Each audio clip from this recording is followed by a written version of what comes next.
Ok, Entonces vamos a ver el segundo estudio ok, y hoy vamos a enfocar nuevamente más el libro de Isaías. Entonces, siempre me gusta tener un momento de preguntas porque uno aprende y quizás logra compartir algo que más personas quisieran preguntar también. Y eso haremos al final si desean anotar sus preguntas.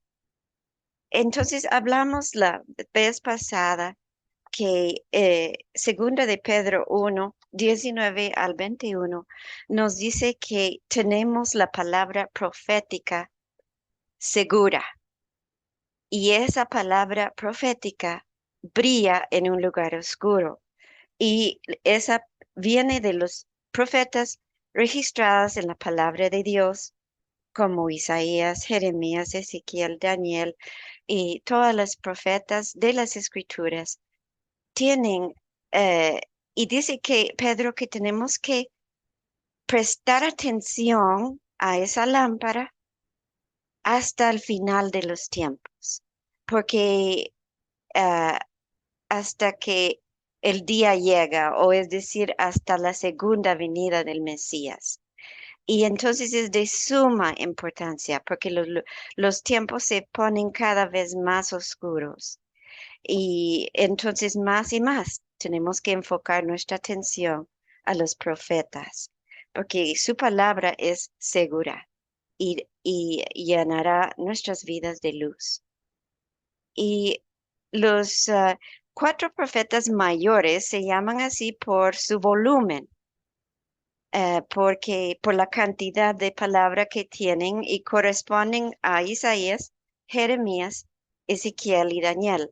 Ahora, la forma hebrea de organizar las escrituras es diferente, ah, y va más en como orden cronológico, pero es hermoso estudiar cómo hemos organizado aquí hoy en como ver pues los cuatro profetas que están en en nuestra palabra. Entonces, Isaías es en orden cronológico, es el primero que ministró y él ministró la palabra por 64 años. El fin de Isaías fue muy, muy triste. Ustedes se acuerdan que la semana pasada hablamos del rey Ezequías, que era un buen rey, pero él tuvo un hijo increíblemente malvado llamado Manasés. Y ese terrible, horrible Manasés puso fin a la vida de Isaías y nos dice el libro de Hebreos que lo partió en dos y lo asesinó y hizo correr su sangre en Jerusalén. Algo muy, muy triste y terrible. Ah, ah, Jeremías ministró por 40 años. La otra semana vamos a estudiar Jeremías y es de verdad increíble el libro de Jeremías y su vida y todo de él. Daniel profetizó, oh, perdón, Jeremías se quedó en Jerusalén y después, al final del libro, ay, es increíblemente triste porque Jeremías es obligado, casi secuestrado, para regresar, para, perdón, quiero decir, descender a Egipto. Y resulta en Egipto, que es la máxima apostasía.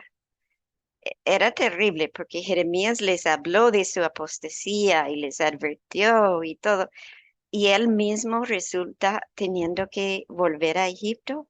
Eso es la peor apostasía que podía suceder con los hijos de Israel. Pero sucedió en el libro de Jeremías. No que él personalmente haya sido una persona que se separó de la fe de ninguna manera, sino fue obligado por los líderes en ese momento a hacer eso. Y muy triste. Daniel profetizó por 70 años. Él, él murió en Babilonia, y Ezequiel profetizó por 22 años y vivió en las afueras de Babilonia y también murió en Babilonia. Para darles un poquito, que me gusta ver los 4 profetas mayores, así como comparar sus vidas, ¿verdad? Isaías era de linaje real, Jeremías linaje sacerdotal, Ezequiel también de linaje sacerdotal, y es interesante que es precisamente a los 30 años que es llevado cautivo, y él tendría que haber ministrado en el templo, pero eh, no le fue permitido porque ese templo fue destruido. Daniel era linaje de Judá, de la nobleza, y él fue llevado cautivo en el primer sitio. Ezequiel fue llevado cautivo en el segundo sitio. Isaías, pues su esposa y sus hijos, dice la palabra que eran por señales. Am, y la forma que durante su ministerio, pues el rey Sennacherib de Asiria tomó cautivo el reino del norte, que cayó en el año 722 antes de Cristo, y es la casa de Israel, ¿verdad? El reino del norte que cayó. Eh, Isaías recibe visiones, Dios le habla y él escribe los mensajes divinos, pero escribe los mensajes en hermosas poesías, en cánticos y cuadros proféticos. Siempre que uno estudia el libro de Isaías, uno dicen, ay, pero qué lindo es entender hebreo y hablar hebreo y leer el libro de Isaías, porque se nota que solo Dios lo escribió, pues ¿quién más puede ser el autor sino solo Dios? Porque su forma de escribir, claro que mucho se pierde en la traducción, ¿verdad? Pero gracias al Señor por la traducción. Entonces, eh, él registra esas visiones y él escribe esos mensajes divinos para nosotros. Hablando un poquitillo de Jeremías, fue durante el ministerio de Jeremías que cayó la casa de Judá en el año 586 antes de Cristo.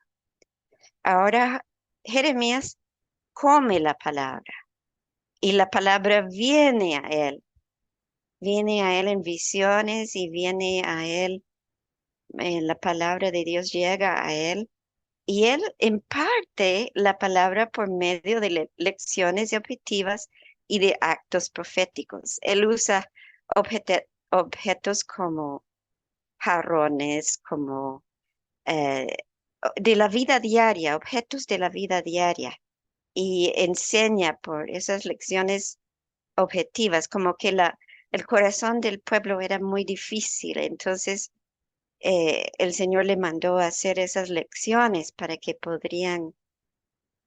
no tuvieran excusa alguna para decir que no entendían, porque él ilustraba lo que hablaba con objetos de la vida diaria.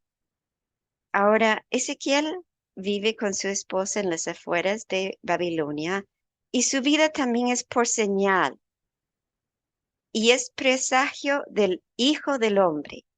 El Señor le dice, Hijo de Hombre, a Ezequiel, y el Hijo de Hombre le habla a él.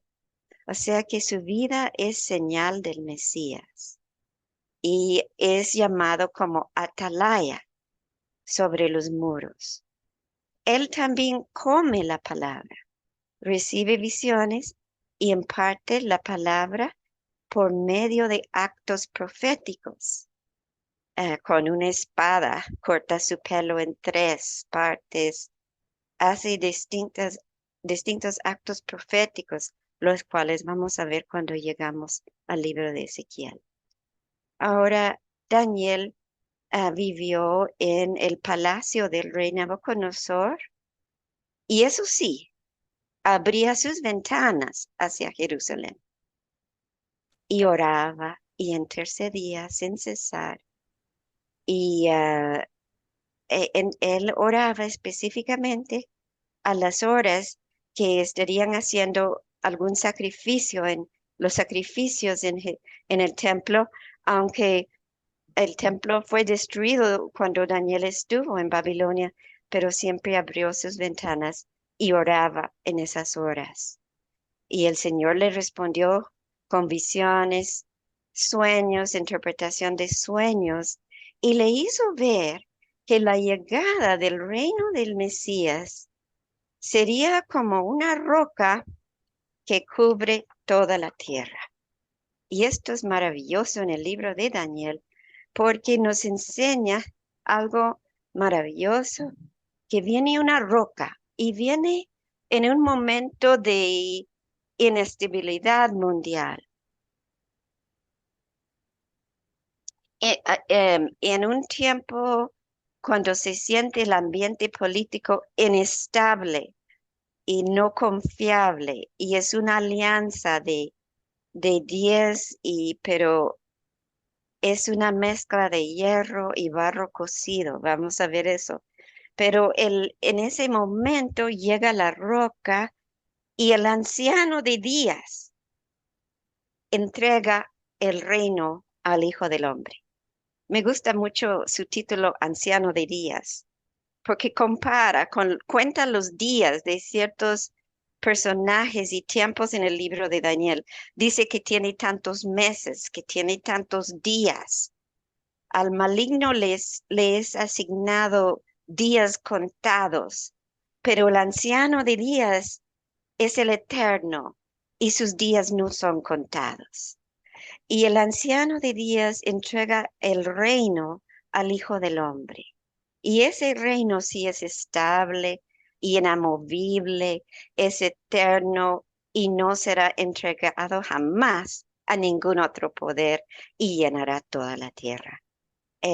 Babilonia tuvo que entregar su reino a Medo-Persa, Medo-Persa tuvo que entregar su reino a Grecia, Grecia tuvo que entregar su reino a Roma, y Roma pues resultó en una alianza de 10, así todos inestables, pero no es así.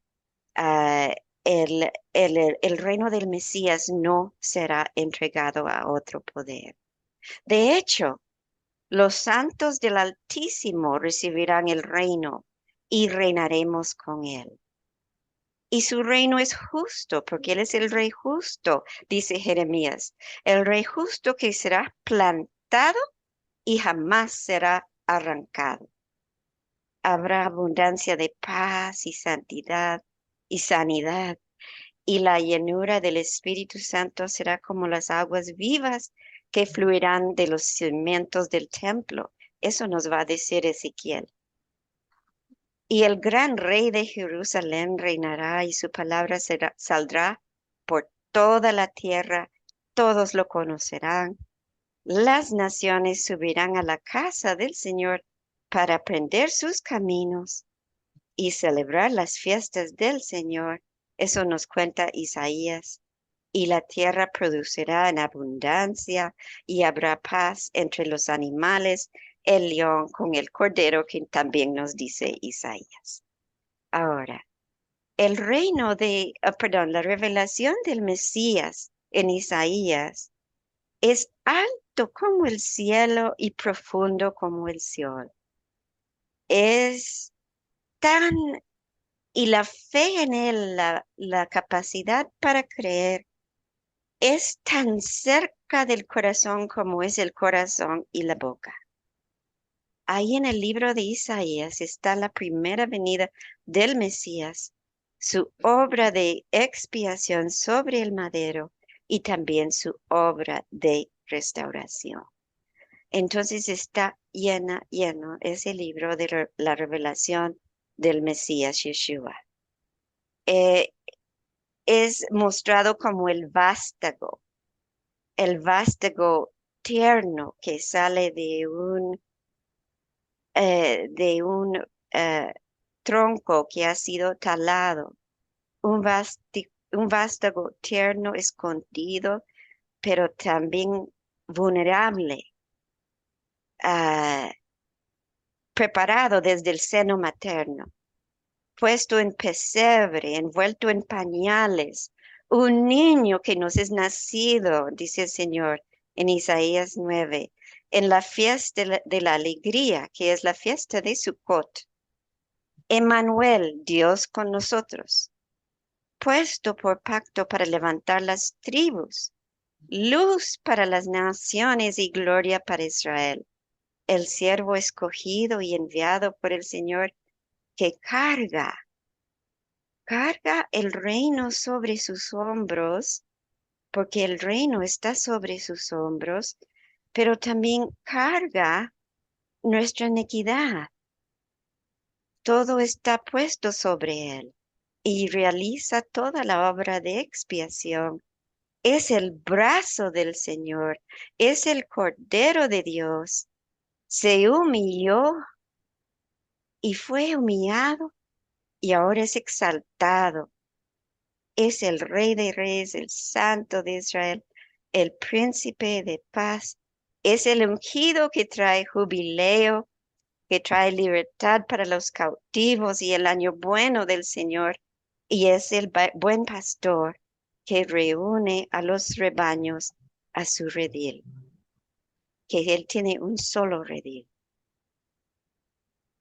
Ahora, en general, ¿qué dan a conocer los profetas mayores acerca de los días postreros?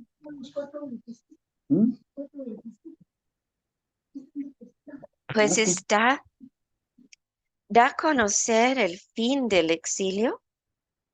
Y esto es lo que llama el Señor en el libro de Isaías como el kibbutz galuyot o la reunión de los exilios.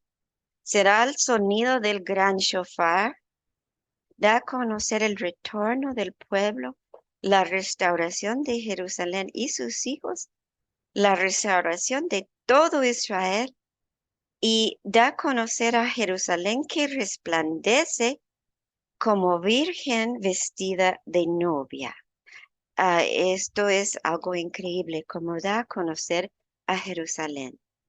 Da a conocer, ahora Jeremías da a conocer el fin del exilio como el segundo éxodo, da a conocer el pacto nuevo o pacto renovado y todas sus promesas en varios capítulos que veremos ya la otra semana. Da a conocer el rey justo que pondrá su trono, plantará su reino que jamás será arrancado.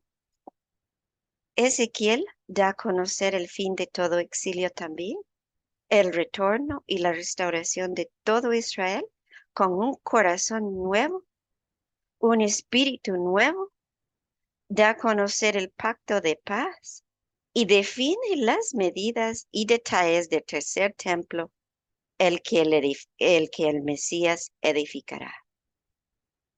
Y Daniel da a conocer los poderes mundiales que dispersaron a Israel y destruyeron el templo. Da a conocer las batallas y las personas que afectarán a Jerusalén y al templo.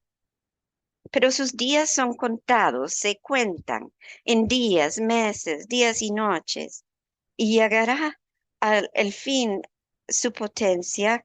El tercer templo será ungido y el Mesías establecerá su justicia perdurable y su reino llenará toda la tierra y el Mesías reinará sin rival alguno.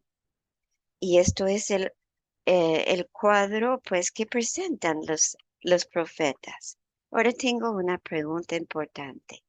¿Qué nos dicen los profetas mayores acerca de nuestra responsabilidad como creyentes ante su mensaje? ¿Qué anhela el Señor de parte nuestra? ¿Por qué nos da esta información? Nos instruye para algo. No es solo para pasar el tiempo. El Señor quiere algo para nosotros y tenemos una responsabilidad. Isaías dice que el Señor quiere que seamos centinelas. ¿Lo estoy diciendo bien? ¿Centinelas? Sí, lo estoy Sí, diciendo sí, bien. Sí, sí. gracias, gracias. Ah, en Isaías 62, si ustedes pueden abrir sus Biblias ahí, él dice que quiere algo. am, Dice am, que quiere que, dice, por amor a Sión, no caeré. Eso es una predicación sin cesar. No me estaré quieto. Eso es actividad, movimiento, hasta que salga su justicia como resplandor y su salvación se encienda como antorcha. Eso no ha sucedido todavía. Me toca hacerlo. Entonces verán las naciones su justicia y todos los reyes su gloria y te llamarán con un nombre nuevo que la boca del Señor determinará. Eh, el Señor nos llama, versículo 6 dice, sobre tus murallas, oh Jerusalén, he puesto centinelas en todo el día y en toda la noche jamás caerán. Los que hacéis que el Señor recuerde, no os dejéis, nos des descanso, ni le concedes descanso hasta que la restablezca, hasta que haga de Jerusalén una alabanza en la tierra. Esto no ha sucedido todavía. Y el Señor nos llama a hacer esas centinelas sobre sus murallas y para recordarle. Ahora no es que el Señor se le olvidó, no es que le pase, no, lo que sucede es que le agrada que conozcamos su plan y que nos unimos a su plan. Eso le agrada. Y además es muy poderoso contra el adversario, porque el adversario llega para revisar la ruina que ha causado. Le gusta regresar y ver cuánta ruina ha hecho y ver si puede destruir un poco más. Pero cuando observa centinelas o atalayas en las murallas, es reprendido por el Señor y tiene que dar paso atrás. El acusador oye una vez más los planes del Señor para, para Jerusalén. Ah, eh, Ve que hay alguien vigilando, que hay alguien intercediendo y es muy, muy poderoso. Es como en el cuarto de un hospital. Eh, si uno está ahí cuidando a su enfermo, le va a ir mejor porque todos lo van a tratar mejor. Ven que hay alguien ah, a favor de la causa del enfermo. Pues Isaías describe a Jerusalén como una persona enferma de la cabeza hasta la planta de los pies, con moretones, em, con muchos golpes que no han sido sanados, en una condición lamentable. Y entonces él llama a, a que seamos centinelas en la muralla, de no dejar al Señor descansar. Uno podría decir, ay, es que el Señor se aburre de mi oración, pero el Señor no se aburre ni dice, ay, que ya me aburrí de tanto que está diciendo lo mismo. No, al Señor le agrada. Además, no le podemos dar descanso. Él quiere oír su plan y le agrada que sus hijos amen su plan y están de acuerdo con su plan. Y, y, um, y ahí están. ah, al lado del Señor.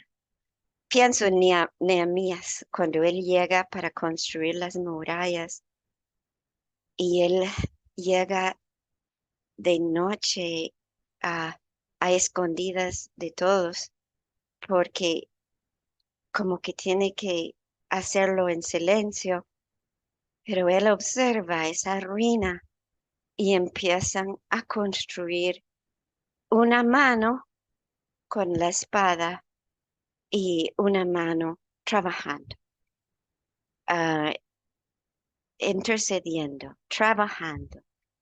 Y claro que el adversario burlándose y haciendo todo alrededor, pero no, es nuestra tarea. Isaías también nos dice que hay una calzada que construir. Nos invita a construir la calzada. Algo similar a lo que hizo Elías y Juan el Bautista, de preparar el pueblo para la venida del Señor, para que compongan sus vidas, para que dejen sus malos caminos, que busquen el Señor, a remover obstáculos, alzar estandarte. El estandarte es Yeshua. Él es el estandarte que levantamos, porque al alzar el estandarte da a conocer cuál es el camino, dónde se tiene que reunir las personas. Tienen que preguntar, como dice Jeremías, tienen que preguntar por aquella senda antigua, volver a la palabra y no caer en la apostasía. En los tiempos de Jeremías hubo mucha apostasía. En nuestros tiempos también igual, pero nos advierte la palabra. Tenemos que volver, buscar la senda antigua, buscar alzar ese estandarte y volver a ese camino. En el libro de Ezequiel nos llama a ser atalayas, a cuidar las murallas y nos pide otra cosa más interesante. Nos da una tarea muy difícil, además de ser atalayas, porque nos dice que tenemos que ser atalayas y vamos a estudiar mucho eso cuando llegamos al libro de Ezequiel, pero también nos dice que ah, en el capítulo 40 en adelante, hasta terminar el libro, dice que, ah, versículo 4, y el hombre me dijo, hijo de hombre, mira con tus ojos, oye con tus oídos y presta atención a todo lo que te voy a mostrar, porque para mostrártelo he sido traído aquí. Declara todo lo que ves a la casa de Israel. Y he aquí, por el exterior del templo, había un muro y todo alrededor, y en la mano del hombre había una caña de medir de 6 codos, y habla de las medidas y da medidas y detalles acerca del templo. Y nos reta a estudiar el templo. Y si usted busca en Google, va a ver cantidad de ideas que tienen las personas de cómo se va a ver ese templo que va a construir el Mesías. Interesante. Hay algo que no está presente en en el templo. No está el arca del pacto. Eh, y bueno, mejor vamos a ver eso, ¿verdad? Los voy a tener en suspenso hasta llegar a Ezequiel. Nos, el libro de Daniel nos instruye a interceder según las escrituras, porque eso hacía Daniel. Él abría la palabra de Dios, él abría lo que había escrito el profeta Jeremías y así intercedió. Y hay otra cosa que tenemos que hacer, abrir nuestras ventanas hacia Jerusalén. Abrir las ventanas hacia Jerusalén y volvernos hacia Jerusalén. Porque el Señor, cuando eh, eh, Daniel lo hizo, aunque no aunque estaba todo destruido, él lo hizo, porque él sabía que el Señor tenía planes para su restauración. Y además, Daniel dice que los entendidos instruirán a muchos, darán mucha luz y no caerán en apostasía. Entonces, eso es la tarea que nos toca. Ahora, si vamos a Apocalipsis, y ustedes ya conocen esta, esta declaración, que dice que el testimonio de Jesús, el testimonio de Yeshua, es el espíritu de la profecía. Apocalipsis 19:10 dice eso. Entonces, todo lo que los profetas hablan, los profetas mayores, están dando a conocer el testimonio de Yeshua. ¿Cuál es el testimonio de Yeshua? Porque si usted pone a alguien a dar su testimonio, le van a decir, mire, así es mi vida, nací aquí, y así es mi vida, y van a dar detalles de su vida personal. Pues, ¿cuáles son los detalles de la vida de Yeshua? Son detalles muy grandes. Dice, este es su testimonio en Apocalipsis 1:17 al 20. Dice, no temas, yo soy el primero y el último, es decir, el Aleph y Tav. Son la primera letra del alfabeto hebreo y la última letra. En otras palabras, Él es el eterno, el que vive. Estuve muerto. Eso es algo asombroso. ¿Cómo murió el que vive? Lo hizo por amor a nosotros. Y he aquí, vivo por los siglos de los siglos. O sea que su victoria sobre la muerte es eterna y es, ¿cómo describo esto? No sé. Es una gran victoria porque Él anuló la muerte. Él trajo a luz la vida y la inmortalidad por medio de la muerte. Eso es su testimonio. Y tengo las llaves, dice, de la muerte y del Hades. ¿Qué es tener las llaves de algo? Es tener la autoridad sobre. Él tiene la autoridad sobre la muerte, sobre el Hades. Él tiene las llaves de David. Él abre y nadie cierra. Y su voz es el sonido de la trompeta que levantará los muertos. Entonces, ese es el espíritu de la profecía. Eso es la autoridad del Mesías. Es grande y maravilloso. Y yo les hablaba de los tiempos según la perspectiva hebrea. Son tres tiempos: el mundo actual, los días del Mesías y el mundo venidero. El mundo actual, Ha Olam Aseh, nos toca reparar al mundo actual. Los días del Mesías, Yemod HaMashiach, se sabe que para llegar a los días del Mesías habrá dolor de parto, pero el dolor de parto traerá los días del Mesías.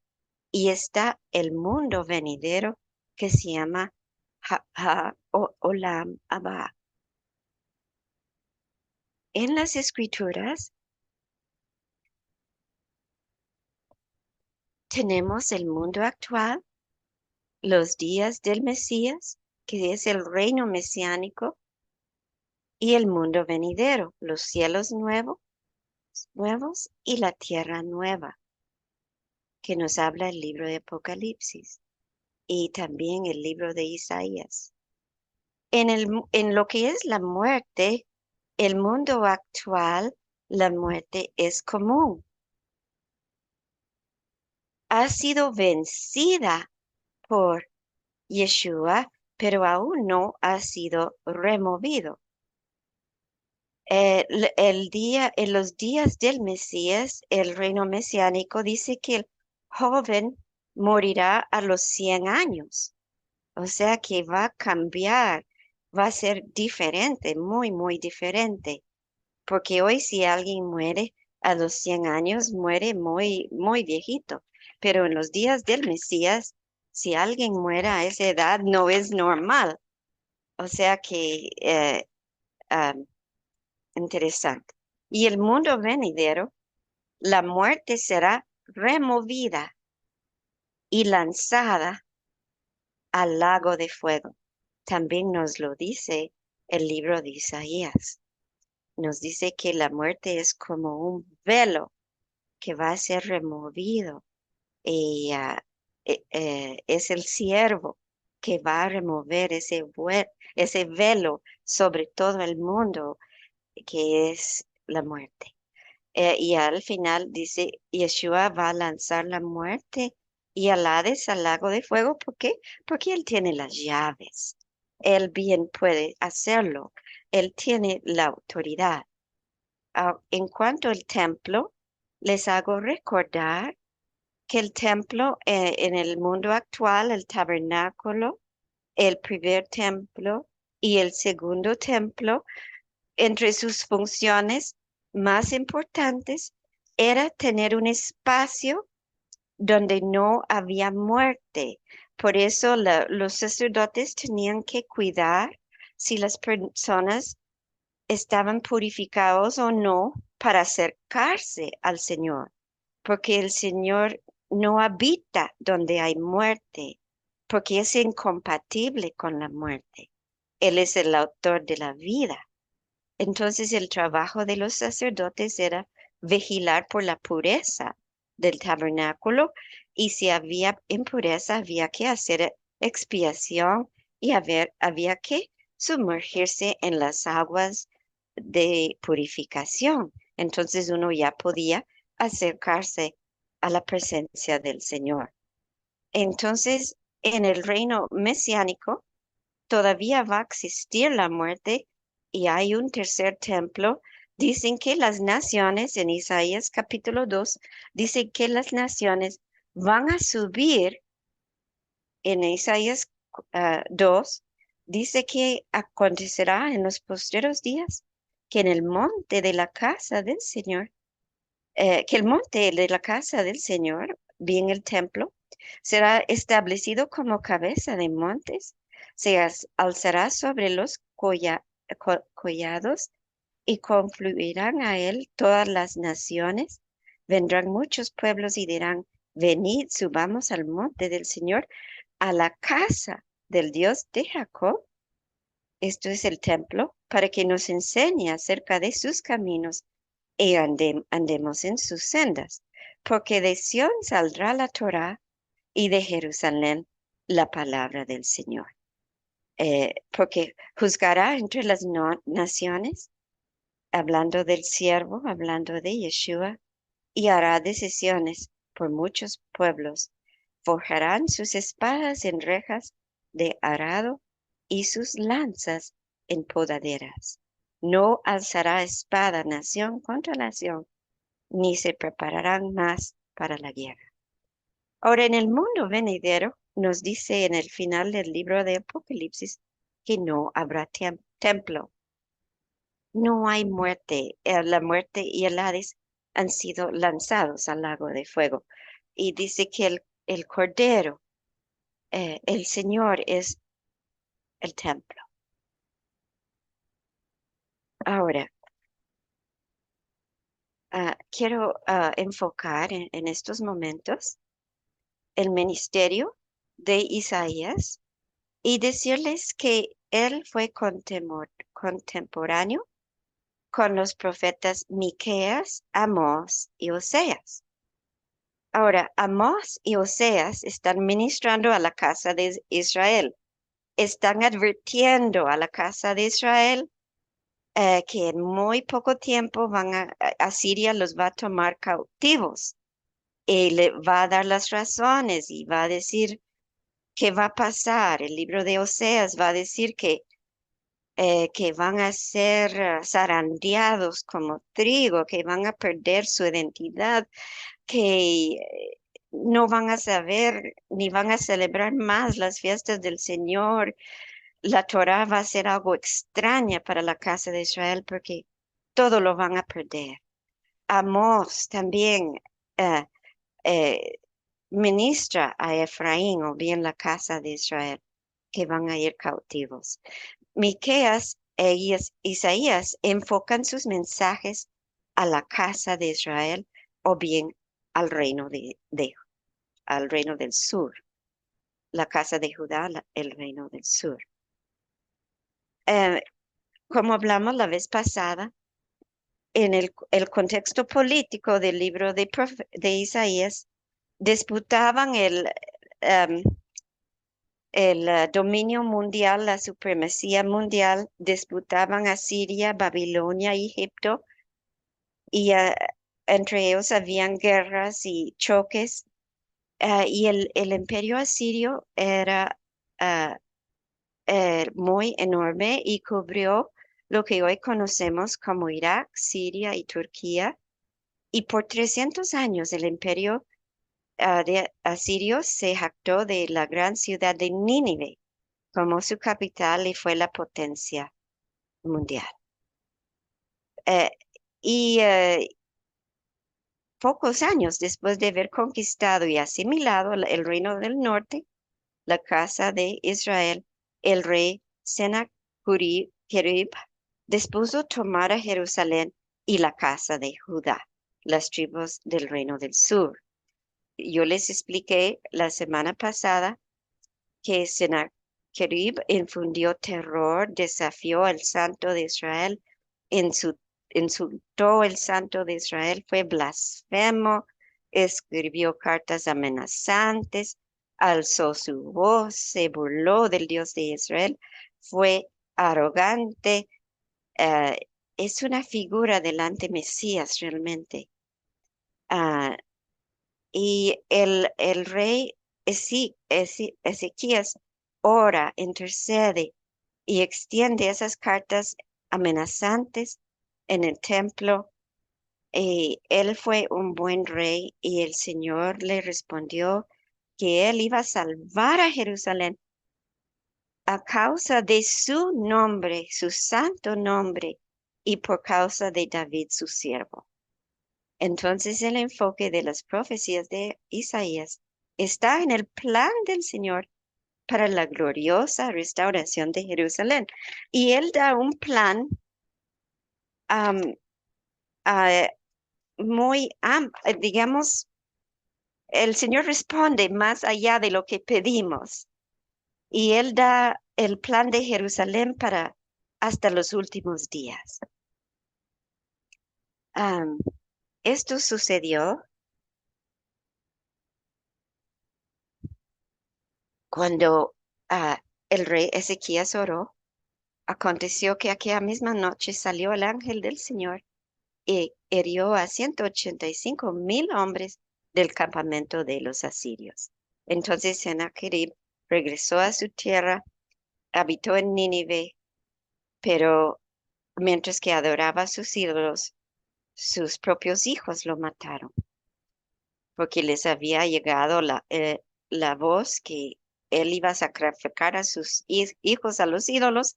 Entonces ellos dijeron, bueno, mejor lo matemos antes que suceda. En el año 612 antes de Cristo, la ciudad de Nínive fue destruida, así como profetizó Nahum. Ahora, el libro de Isaías, como les hablé la semana pasada, en los primeros dos capítulos del libro realmente se puede resumir todo el libro, porque el capítulo 1 da a conocer la realidad de Jerusalén y la describe en su condición lamentable, llena de idolatría, ah, o de infidelidad, y define la acción de que Dios tomará, porque aplicará disciplina y traerá juicio. el capítulo 2 resume el resultado final de la acción que el Señor toma. Porque cuando el Señor toma acción, Él siempre es exitoso en su acción. No falla. Él cumple su palabra. Y Jerusalén se encuentra sana, limpia y resplandeciente, y las naciones suben para aprender los caminos del Señor. Pues ¿quién la sanó? El siervo la sanó. El siervo cargó sus heridas. El siervo tomó sus iniquidades. El Cordero de Dios la tomó su lugar. Y en el capítulo 6, y vamos rapidito al capítulo 6, por favor, ahí es que Isaías recibe su ah, unción, o recibe su misión. Y, y él dice, ve al Señor sentado en un trono alto y sublime, y la ola de su manto llenaba el templo. ¿Qué templo? El templo celestial, el templo que está en los cielos. Am, y en Juan capítulo 12 nos va a decir que Juan lo que estaba viendo era Yeshua, porque Juan capítulo 12, en los versículos 37 en adelante, dice, está hablando Yeshua y está hablando de Yeshua y dice, ah, versículo 41, y esto dijo Isaías porque vio su gloria y habló de él. ¿De quién? Yeshua. ¿Cuándo es que Isaías vio la gloria de Yeshua? Pues lo vio sentado sobre su trono alto y sublime, y la orla de su manto llenando el templo. Lo más asombroso y es increíble que el rey dejó su manto sobre el trono y se vistió de siervo y vino a morir por nosotros. El rey es también el siervo. Eso es magnífico. Eso es único. Y ahí recibe Isaías su trabajo, lo que él debe hacer.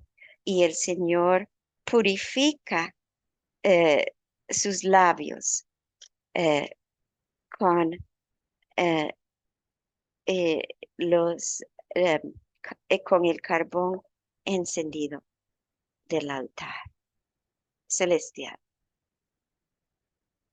Ahora, les hablé la semana pasada que la,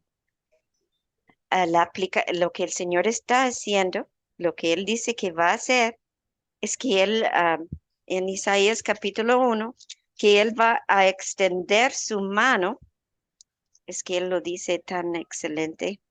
Voy a leer en Isaías 1, 24, dice lo que el Señor va a hacer. Por tanto, declara el Señor, Dios de los ejércitos, Dios de los ejércitos. El Dios de los ejércitos tiene muchas cosas en su arsenal. Tiene avispas, tiene caballos, ah, tiene muchas cosas en su arsenal. Pero el poderoso de Israel, me libraré de mis adversarios, me vengaré de mis enemigos, y dice, también volveré mi mano contra ti. Te limpiaré de tu escoria como con lija y quitaré toda tu impureza. Entonces restauraré tus jueces como al principio, y dice, serás llamada ciudad de justicia, ciudad fiel. Esto, extender su mano, es el cuadro de este padre con sus hijos, con su hijo. Extiende su mano en disciplina. Ahora, dice varias veces en el libro de Isaías que aún está extendida su mano, los ha herido, que aún está su mano extendido, pero llega el momento en que el tiempo de su indignación termina y dirige su ira contra sus enemigos. El Señor no disciplina a sus enemigos. El Señor simplemente destruye sus enemigos. Pero el Señor disciplina a los que ama, a su pueblo. Y llega el momento que se aparta su ira, porque después de la disciplina viene la consolación. Y en el libro de Isaías, el libro de Isaías dice, consolad a mi pueblo, porque ya ha llegado el momento de su consolación. Los voy a acercar a mí. Un padre no disciplina a su hijo para destruir a su hijo, ni de hacerlo huir a la calle o a perderse. Lo disciplina para corregir sus malos caminos y después lo va a consolar. Esto es lo que el Señor está haciendo. El Señor aplica fuerte disciplina sobre Israel, disciplina en su máxima medida. Pueden abrir sus Biblias por un momentito en Levítico 26 y les voy a enseñar algo muy especial en Levítico 26. En Levítico 26, el Señor habla de las bendiciones por la obediencia y va a hablar también de la disciplina que habrá por la desobediencia y dice, siempre dice que, por ejemplo, en el versículo 18, y si aún con todas estas cosas no me obedecéis, entonces os castigaré 7 veces más. Varias veces repite lo mismo. Versículo 24. Entonces yo procederé con hostilidad contra vosotros y yo mismo os heriré 7 veces por vuestros pecados. 7 veces, 7 veces. Y la mayor disciplina, la máxima disciplina, es versículo 33. Os esparciré entre las naciones y vuestra tierra será asolada y vuestras ciudades quedarán en ruinas. Esto es la máxima disciplina. Versículo 38. Y pereceréis entre las naciones y os devorará la tierra de vuestros enemigos. Ah, eh, pero miren, algo sucede interesante, el versículo 40. Si confiesan su iniquidad y la iniquidad de sus antepasados, eso es lo que hizo Daniel en su oración de intercesión, por las infidelidades que cometieron contra mí y también porque procedieron con hostilidad contra mí. eh, y dice que si reconocen sus iniquidades, versículo 42, entonces yo me acordaré de mi pacto con Jacob, me acordaré de mi pacto con Isaac, de mi pacto con Abraham y me acordaré de la tierra. O sea que el Señor disciplina en 7, porque el número 7 es la palabra que significa semana, significa juramento eh, y denota pacto. Cuando el Señor jura, Él hace pacto y hace cosas en 7. En el libro de Apocalipsis, lo vamos a ver cuando llegamos a Apocalipsis, todo el Señor está haciendo en 7 porque está cumpliendo su pacto.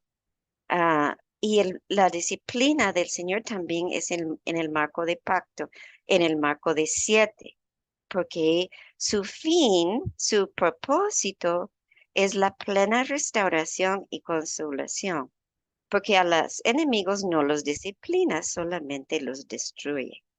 Ok. Ay, el tiempo corre demasiado, pero voy a tomar unos minutos del tiempo de las preguntas porque quiero, bueno, veremos cuánto tiempo ustedes me van a decir. Eh, la, el exilio, y esto es muy importante, toman nota de esto en las escrituras, ¿ok? Ahora en adelante, cuando lean en las escrituras que hablan en términos de árboles talados o de viñedos destruidos, se está refiriendo al exilio, porque las escrituras se refieren al exilio en términos de árboles talados y viñedos destruidos. Queda la simiente santa, queda el vástago, porque eso es la promesa de la venida del Mesías. Am, pero es, viene de algo que ha sido disciplina, ha recibido una fuerte disciplina. Isaías 10, por ejemplo, 33 dice, he aquí Dios de los ejércitos desgarrará el ramaje con terrible crujido, cortará la espesura del bosque con hacha de hierro. Y veremos muchas veces esta referencia. Ahora, interesante porque en Isaías 55 va a decir que cuando termina el exilio, los árboles van a aplaudir porque ya no va a venir el hacha que los va a recortar y van a aplaudir esos árboles. Me gustó tanto, tanto, mire, me enamoré tanto, tanto del estudio de Isaías que mandé a hacer esta portada de los árboles, todos los árboles que encontré en el libro de Isaías que menciona todos esos árboles. Y en el capítulo 55 dice que esos árboles van a aplaudir. ah, y es algo tan, tan hermoso en el versículo 12, porque con alegría saldréis y con paz seréis conducidos. Los montes y las colinas prorrumpirán en gritos de júbilo delante de vosotros y ah, los árboles del campo batirán palmas. En lugar del espino crecerá el ciprés. En lugar de la ortiga crecerá el mirto. Y esto será para gloria del Señor, para señal eterna que nunca será borrada. Entonces dice que Jacob echará raíz,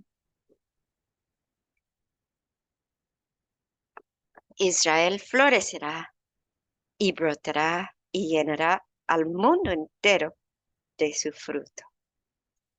Pero el exilio entonces son viñedos destruidos, son árboles talados. Ahora, el Señor usa las naciones para ejecutar el juicio o el exilio de los hijos de Israel.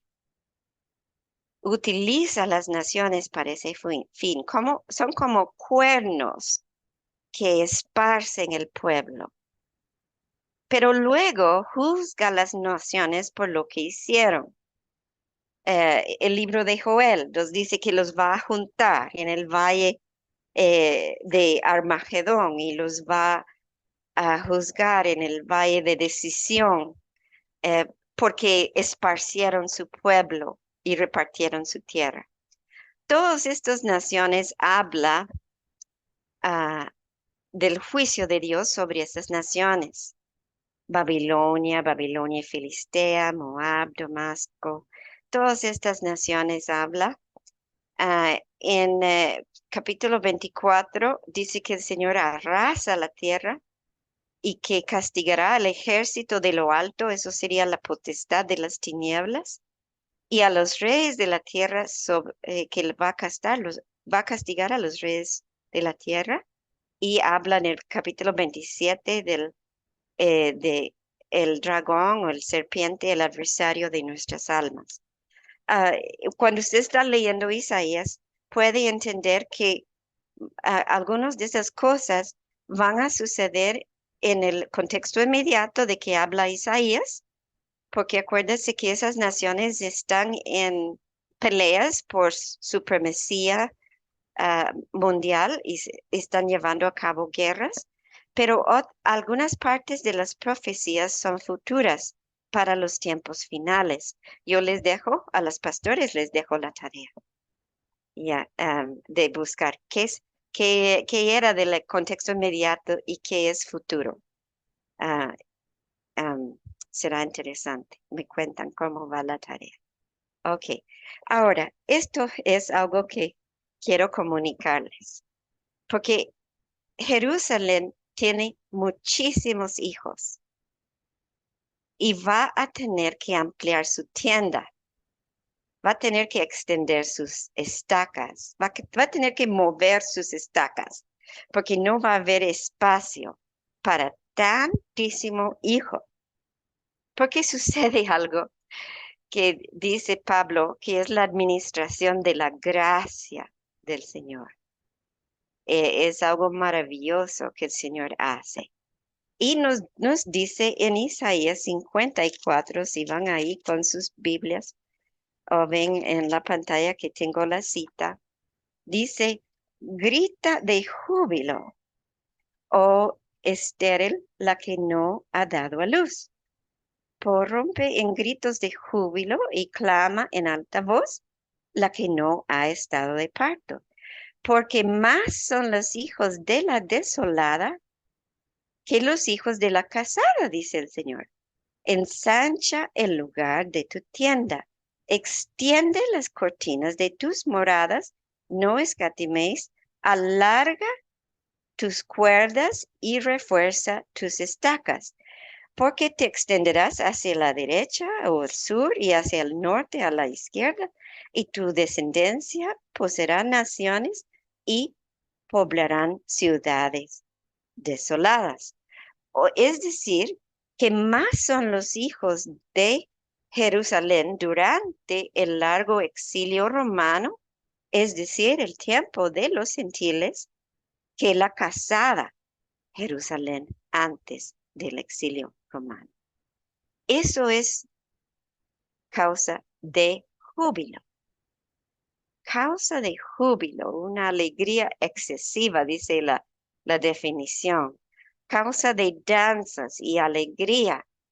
Causa de gran júbilo, porque solo Dios puede hacer tal milagro. ¿Cómo lo hace? ¿Cómo lo hace? Pues Él administra su gracia y lo hace en una manera misteriosa, eh, porque incluye a los gentiles o las de las naciones en su plan de redención.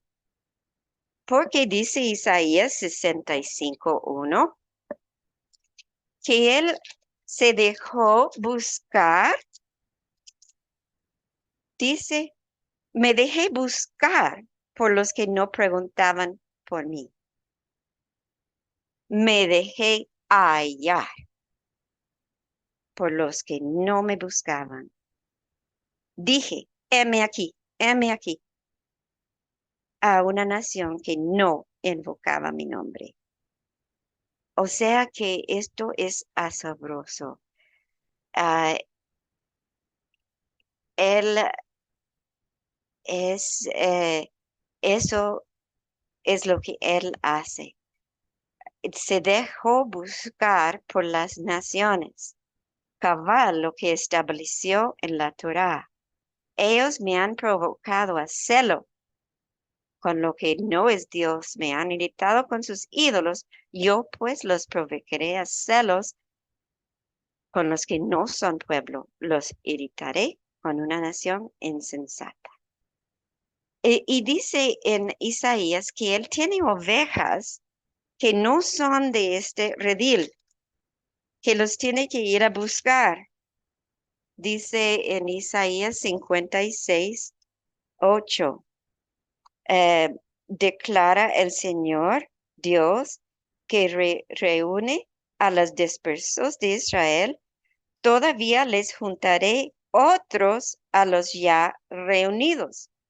O sea que su casa es casa de oración para todos los pueblos, versículo 7.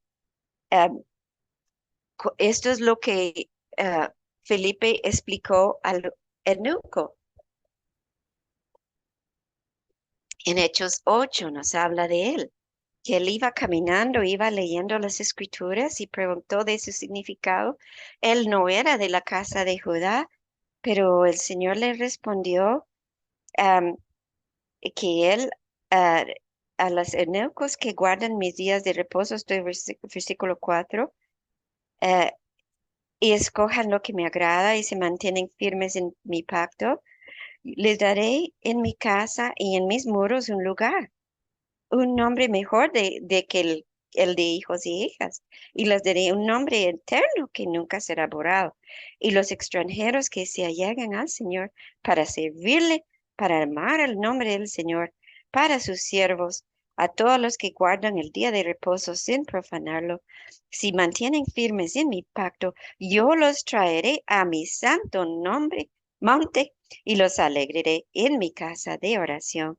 Sus holocaustos y sus sacrificios serán aceptos sobre mi altar, porque mi casa será llamada casa de oración para todos los pueblos. Entonces él explica que tiene ovejas, que tiene que reunir ovejas perdidas, que los va a traer al redil. Entonces dice en Isaías 60 eh, que vienen muchos hijos. Y en Isaías 49 dice que son tantos hijos, y hay un detalle interesante en el versículo 18, am, que vienen se reúnen a Jerusalén, em, y dice, versículo 18, y que a todos ellos dice, como joyas te los pondrás y te ceñirás como con ellos como una novia. O sea que el vestido de novia va a tener joyas que brillan, pero son los creyentes de las naciones. Y dice, mire, versículo 20, no, voy a leer desde el 19. Y en cuanto a tus lugares desiertos y desolados y tu tierra arruinada, ahora serás demasiado estrecha para los moradores, y tus devoradores estarán muy lejos. Todavía te dirán al oído los hijos de los que fuiste privada. El lugar es muy estrecho para mí. Haz mi sitio para que yo more aquí. Y dirás en tu corazón, Jerusalén va a decir esto, ¿quién me ha engendrado estos? Pues yo había sido privada de mis hijos y era estéril, desterrada y errante. ¿Y estos, quién los ha criado? He aquí, yo había sido dejada sola. ¿Y estos dónde estaban? ¿Dónde estaban? En todas las naciones. ¿Quién los creó? El Espíritu del Señor. Ah, ¿quién los engendró? El Espíritu del Señor. Creyentes de todas las naciones. Y Jerusalén dice, ni conoce a tantos hijos que tiene. Y dice, pues, ¿quiénes son? Y lamentablemente muchos creyentes tampoco saben quién es su madre. Piensan que su madre es Roma, pero no, su madre es Jerusalén. Hermanos, veo que se me acaba el tiempo, pero ah, les dejo esto de tarea también, porque en Isaías 5 está la parábola de la viña. Y en Mateo 21, Yeshua amplía esa misma parábola. Habla de un viñedo destruido, Isaías 5, pero en Mateo 21 habla de que el viñedo fue entregado a un pueblo que da fruto, refiriéndose a los creyentes de las naciones, que son incluidos. Y los hijos de Jerusalén que aún no conocen, que ya hablamos, son como joyas en el vestido de novia. Y los adoptó en el tiempo de su viudez, o decir, el tiempo de viudez de Jerusalén es el tiempo que no hay templo y que el viñedo fue entregado a otros cuando inició los tiempos de gentiles, cuando Jerusalén ha sido humillada, conquistada, discutida, repartida y dividida por las naciones hasta el día de hoy. No sé si escucharon el debate, ustedes eh, hablaron de dividir a Jerusalén otra vez más, pero esto es siempre su tema. Por eso la voz de los profetas es vigente. En el Salmo 126, el Señor dice, haz volver, Señor, a nuestros cautivos.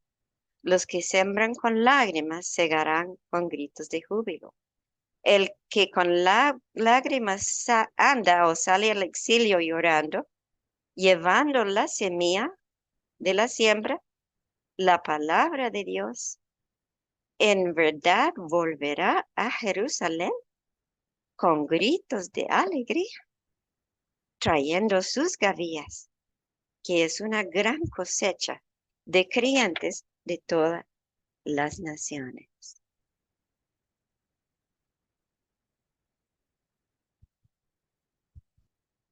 Y para terminar, he aquí, dice Isaías, que en las palmas de las manos te tengo esculpida. Son las marcas de los clavos del siervo, el cordero. Delante de mí están siempre tus muros. Tus edificadores vendrán a prisa. Nosotros somos sus edificadores. Tus destruidores y tus asoladores saldrán de ti. Estamos esperando ese momento que suceda pronto y en nuestros días. Alza tus ojos alrededor y mira. Todos estos se han reunido, han venido a ti. Es la reunión de los esparcidos, el fin de todo exilio, el retorno.